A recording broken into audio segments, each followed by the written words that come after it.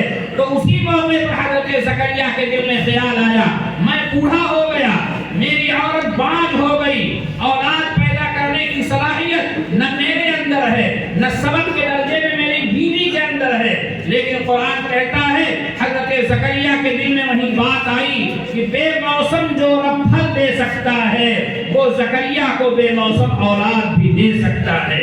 قرآن نے کہا ہنالک دعا زکریا ربا، اسی جگہ اسی وقت زکریا نے اپنے رب کو پکارا، ہنالک دعا زکریا ربا قال رب هب لي من لدنك ذرية طیبہ، اے میرے پروردگار مجھے خاص اپنی عنایت سے، خاص اپنے پاس سے، بظاہر سبب ختم ہو گیا ہے لیکن اے اللہ مجھے خاص اپنی رحمت سے ذریۃ طیبہ، پاکیزہ اولاد عطا فرما۔ خالی ذریت نہیں مانگا، خالی بیٹا نہیں مانگا، خالی اولاد نہیں مانگی، بلکہ ذریۃ طیبہ مانگا۔ اے اللہ پاکیزہ بیٹا دے، جس کے دل میں ایمان بھی ہو، جس کے اعمال صالحہ بھی ہوں، جو تیری عبادت کرے، اور میرے دادا ابراہیم سے اور میرے باپ حضرت ابراہیم سے جو سلسلہ نبوت چلا ہے اور وراثت نبوت چلی ہے، اے اللہ اس وراثت کا وہ امین بن سکے، اس وراثت کو وہ سنبھال سکے، تیرے اللہ اے اللہ تیری یکتائی کی دہائی دے سکے، تیری خدائی کا پرچار کر سکے، مجھے ایسی اولاد عطا فرما۔ حضرت ابراہیم کی دعا کا تذکرہ قرآن کرتا ہے، تقریباً عمر 85-86 سال ہو چکی ہے، بیوی بوڑھی ہو چکی ہے، حضرت ابراہیم سبب کے درجے میں اب اولاد پیدا کرنے کی عمر سے آگے جا چکے ہیں۔ حضرت ابراہیم نے اللہ سے دعا مانگی، رب هب لي من الصالحین، اے اللہ مجھے صالح بیٹا عطا فرما۔ خالی بیٹا نہیں مانگا، اے اللہ ایک بیٹا دے دیجئے پیسہ بھی ہو، نہ صالح بیٹا عطا فرما۔ اور اللہ نے جواب میں کیا بشارت سنائی، فبشرناہ بغلام حلیم، ہم نے بشارت دی ابراہیم کو ایک بردبار بیٹے کی۔ حضرت ابراہیم کا بیٹا بردبار ہو گیا، کیوں بردبار ہوا؟ صرف دعا کی وجہ سے نہیں، حضرت ابراہیم نے وہ ماحول دیا تھا، حضرت ابراہیم نے وہ تربیت دی تھی۔ حضرت ابراہیم علیہ السلام کی بیوی حضرت ہاجرہ علیہ السلام نے وہ تربیت اور وہ توجہ دی تھی کہ حضرت اسماعیل علیہ السلام بردبار بھی ہوئے، اطاعت شعار بھی ہوئے۔ حضرت ابراہیم کا قرآن کا تذکرہ کرتا ہے، ان ابراہیم لأواہ حلیم، ابراہیم اپنے رب کے آگے بہت گڑ گڑانے والے اور بہت زیادہ بردبار تھے۔ ان ابراہیم لحلیم اواہ منیب، ابراہیم بہت بردبار تھے، بہت آہ آہ کرنے والے، بہت رونے دھونے والے، اللہ کے آگے رجوع ہونے والے تھے، گڑگڑانے والے تھے۔